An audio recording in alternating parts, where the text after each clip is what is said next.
Good morning students.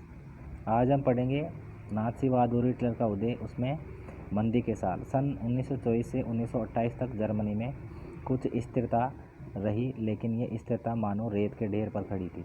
German निवेश और औद्योगिक गतिविधियों में सुधार मुख्यतः अमेरिका से लिए गए अल्पकालिक कर्जों पर आश्रित था।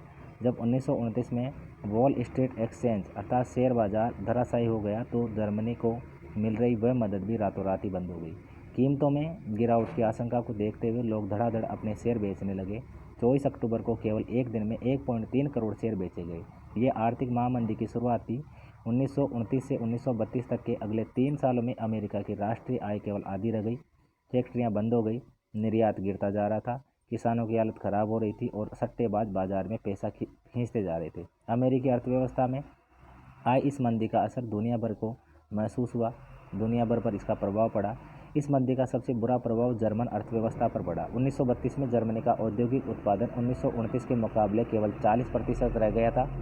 मजदूर या तो बेरोजगार होते जा रहे थे या उनके वेतन काफ़ी गिर चुके थे।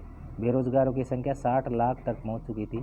जर्मनी की सड़कों पर ऐसे लोग बड़ी तादाद में दिखाई देने लगे थे जो मैं कोई भी काम करने के लिए तैयार हो लिखी तख्ती गले में लटकाए खड़े रहते थे। बेरोजगार नौजवान या तो ताश खेलते हुए पाए जाते थे या नुक्कड़ों पर झुंड लगाए रहते थे या फिर रोजगार दफ्तरों के बाहर लंबी लंबी कतार में खड़े रहते थे।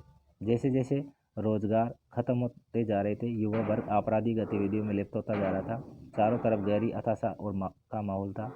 आर्थिक संकट ने लोगों में गहरी बेचैनी और डर पैदा कर दिया था। जैसे जैसे मुद्रा का अवमूल्यन अर्थात जो उसका अवमूल्यन बोलते हैं घटने को होता जा रहा था, मध्यम वर्ग खासतौर से वेतनभोगी कर्मचारी और पेंशनधारियों की बचत भी सिकुड़ती जा रही थी। कारोबार ठप हो जाने से छोटे छोटे व्यवसायी, स्वरोजगार में लगे लोग और खुदरा व्यापारियों की हालत भी खराब होती जा रही थी। समाज के इन तबकों को सर्वहाराकरण का भय सता रहा था। उन्हें डर था कि अगर यही डर रहा तो वे एक दिन मजदूर बनकर रह जाएंगे, या हो सकता है कि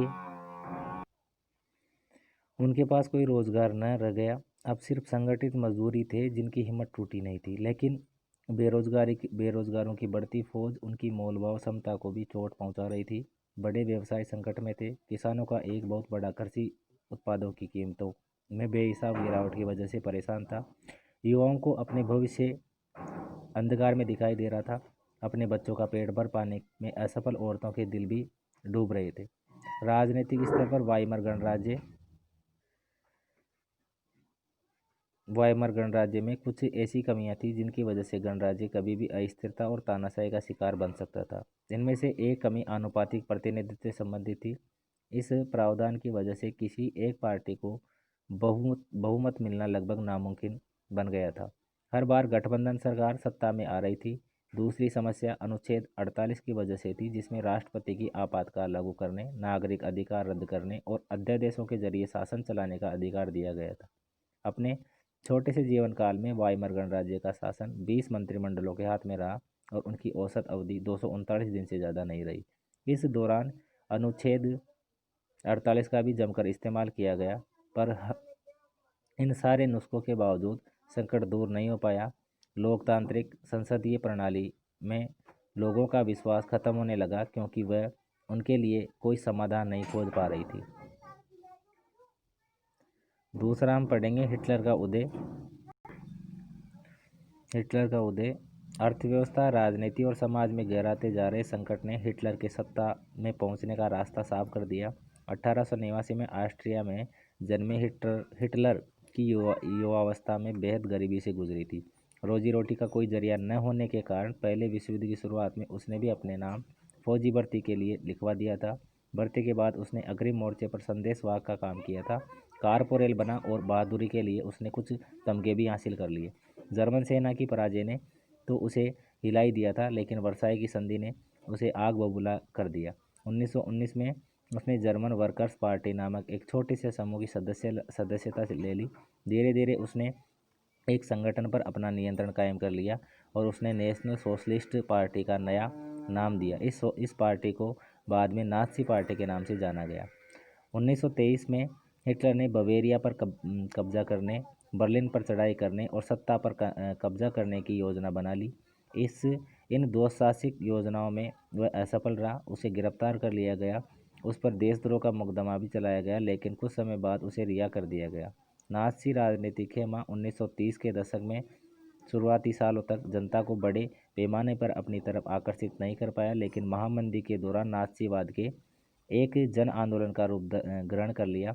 जैसा कि हम पहले देख चुके हैं कि 1929 के बाद बैंक दिवालिया हो चुके थे, काम धंधे बंद होते जा रहे थे, मजदूर बेरोजगार हो रहे थे और मध्यम वर्ग को लाचारी और भुखमरी का डर सता रहा था। नाज़ी प्रोपगेंडा में लोगों को एक बेहतर भविष्य की उम्मीद दिखाई दे रही थी। 1929 में नाज़ी पार्टी को जर्मन संसद राइखस्टैग के लिए हुए चुनाव में महज 2.6% वोट मिले थे। 1932 तक आते आते ये देश की सबसे बड़ी पार्टी बन चुकी थी और उसे 37% जो वोट है वो मिले थे। हिटलर ज़बरदस्त वक्ता था।